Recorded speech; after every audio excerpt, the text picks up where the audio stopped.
today we are celebrating Jay's birthday of the W&J's Handy Dad. He turns the big 7 today. It's also my dad's birthday, although he's been gone for several years. He'd actually be 95 today. So a lot of you have asked how to change out the headlight bulbs on the Crown Vic. Pretty straightforward process. Got to get this tray out of here. You notice mine doesn't have any retaining clips. Yours may have at least 3. Looks like there's a place for one here too, although I've never seen any of them with the clips, so I don't know what clips are in there, but you'll have to figure out how to get the clips out. Once the clips are out, it's real easy. It just lifts up and kind of wrestle it around the hood latch and these 2 little clips. Get them out of the way, and then this just comes right out. Once you got that out of the way, you got access to your horn here. You notice they left the siren speaker in mine. You got access to, if you want to add any kind of grill lighting. If you want to remove the black plastic grill here, there's 4, if memory serves me correct, they're 10mm bolts or nuts. And once those come out, it pops out. But today we're talking about the headlight, and so to get the headlight out, you just need a long screwdriver. So the headlight's held in by these 2 brackets, and they just pull straight up. I find it's easiest to do it with a screwdriver.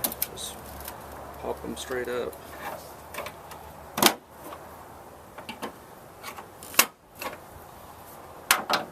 Once they click, then they just lift right out.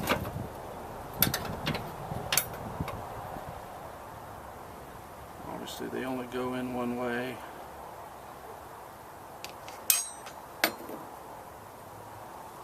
After that the headlight housing will come out. Probably need to go ahead and undo the bulbs to completely get it out.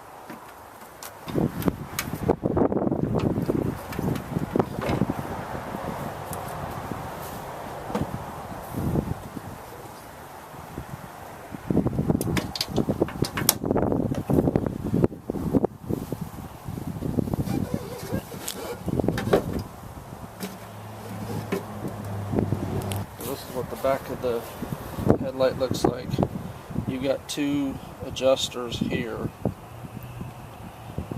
It's about a 4mm socket, which is not very easy to adjust on the car. If you're wanting to adjust these off the car, basically this plastic part can turn. And so if this one loosens, it's going to turn your headlight downward. Tighten this to bring it upward, and then this one, obviously loosening it's going to turn your headlight more towards the outside of the car. Tightening it's going to bring it in. So that's how you can align it. You can probably do a little bit of turning on here, but you notice it's not set up to be an adjuster. Also, you notice that these can move, so you want to make sure they're pretty straight when you put them back in. The other thing, these little fingers coming off of there have to go in, and they kind of lock into place. So if they're turned the wrong way, this won't sit totally flush. It's a lot to think about, obviously, when you're doing this. You'll notice I'm wearing gloves. If you've seen my videos or anyone else on YouTube, you know don't touch the glass part of your hands if you get some of your fingers.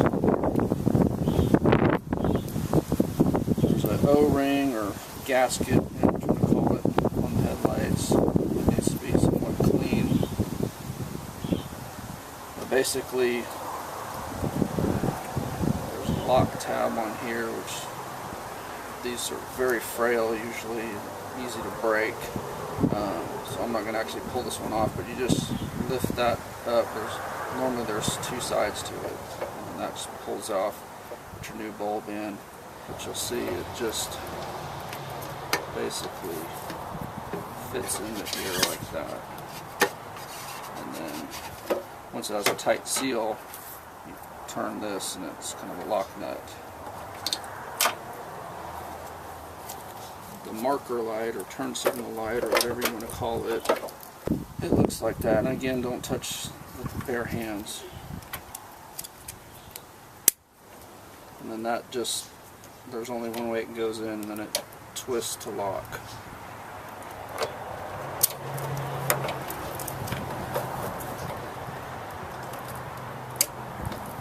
If you need to remove this piece, you'll notice there's a Phillips screw right there, and then there's actually a nut on the inside. The nut on the inside here is actually 11 millimeters, so it's 2 millimeters off. Pretty tight fit. It helps to have an extension.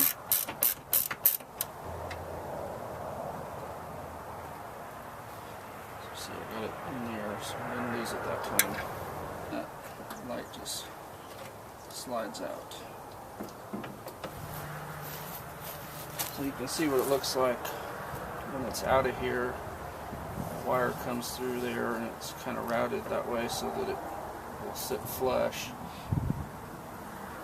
This just twists out of here and replace that bulb.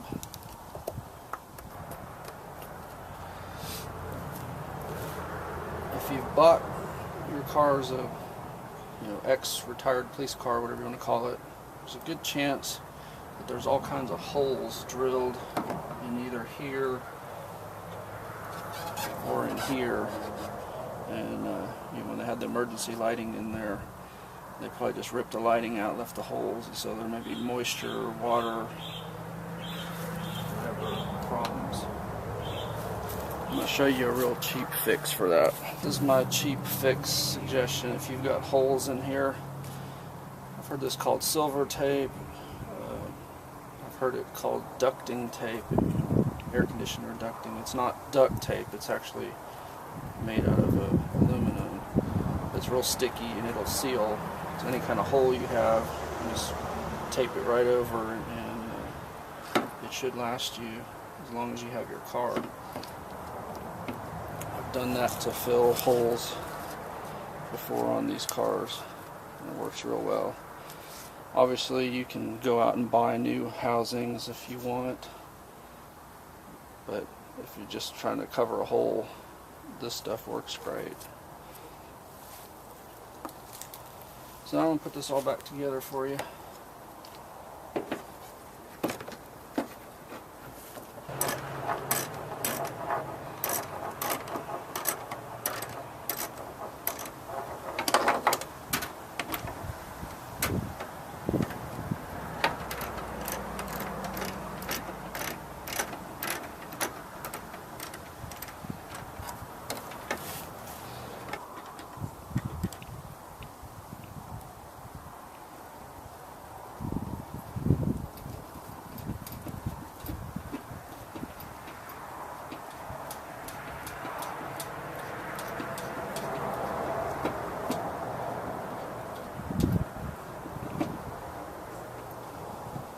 I don't generally torque this down real tight. I'm always fearful that it'll crack the plastic here if it's too tight. And same thing with the inside nut. I basically do it kind of just a little bit tighter than finger tight, so it's secure here, but I don't want to risk breaking the plastic. That's how you remove the headlight from here. That through there. And it's usually easier to go ahead and install the headlight back on here. There's only one way it'll fit on. Let's see. And then that locks on and helps hold it into place. So then when you're putting this back on, obviously you're going to line this up, connect that, and put that light back in as you're doing this.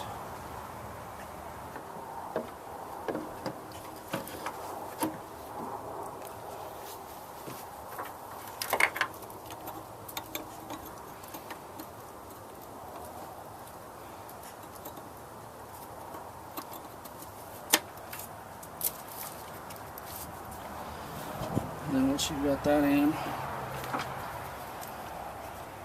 put your tabs so that this one's going to slide through this little square here. This one goes around that plastic, and then that'll actually lock it in and pull it tight as it does it. So you just push it straight down. Same thing with this side.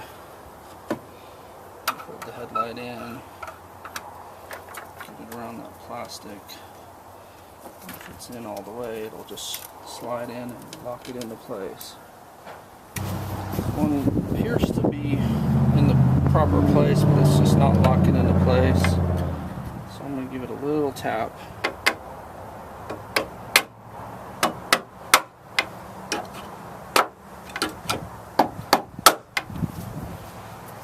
I don't normally recommend doing that, but I could tell it's in the right place. It just wasn't wanting to lock in. So it's locked in now.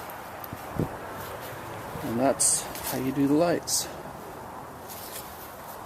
Putting this piece back in is just basically a wrestling match. You got to get this around your hood latch while getting these inside. So usually you get 2 of the 3, and then you get one like that hung up. So you just kind of push it under. And then, like I said, if yours has the retaining pins, pop them in. Honestly, with the lid closed, this isn't going anywhere. That may be why all the Crown Vics I've seen don't have those pins in them anymore.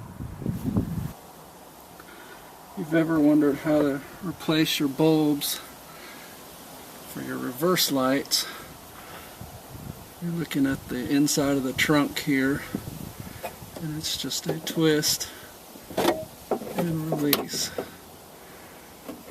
Pull it out. Put the new bulb in, back into the housing, and give it a little twist.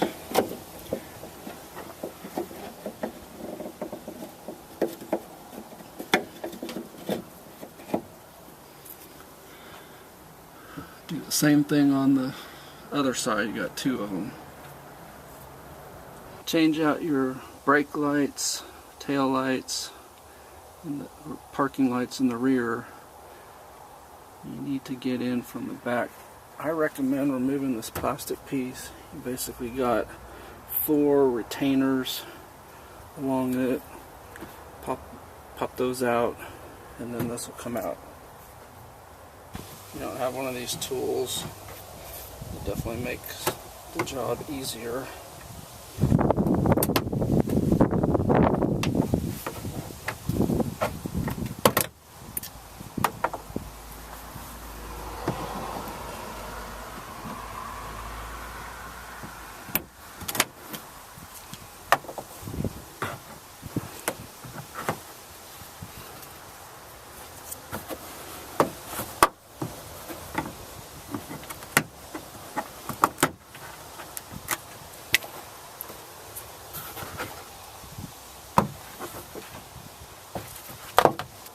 To remove the taillight housing, you remove the nuts. You need a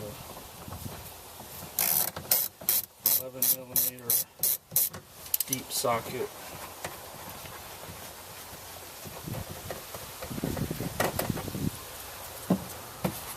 Once you remove that first one, then you can peel back the carpet, which is why I was saying it's easier to remove the plastic piece first. And then you'll see there's 1, 2 more.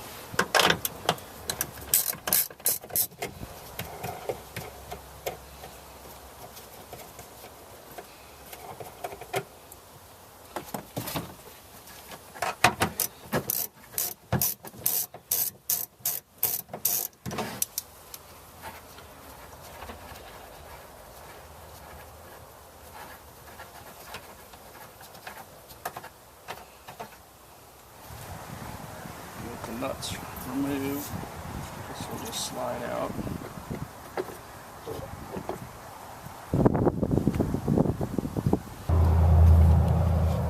So you notice on the back view here, they just basically turn and come out. and there's 2 bulbs. So if you have the situation where you hit your turn signal and one side's blinking really fast, probably means one of these bulbs is burned out. Once you got this out, you may as well replace all of them though.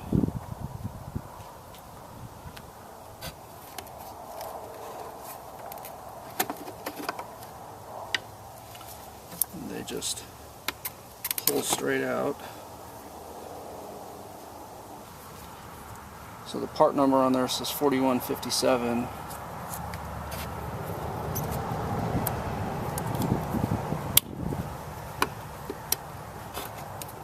And reinstallation is just the reverse. So line this up. There's several plastic tabs and bolts to help you line it up.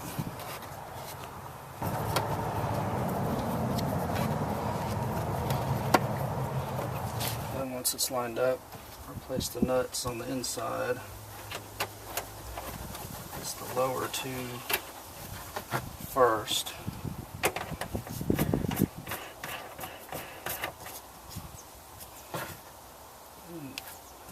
They're basically just finger tight.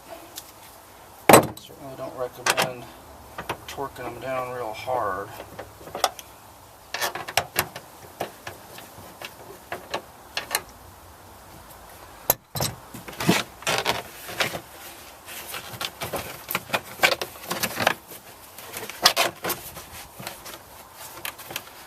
Then the last one, that's the highest one, the carpet goes over it, and then you put the nut on it. That retains the carpet.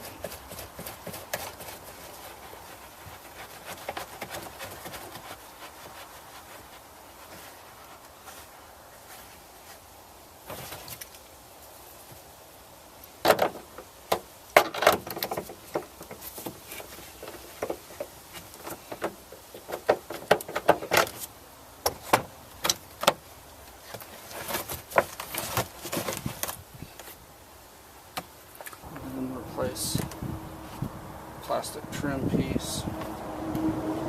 See, it has some things to help you line it up on the top.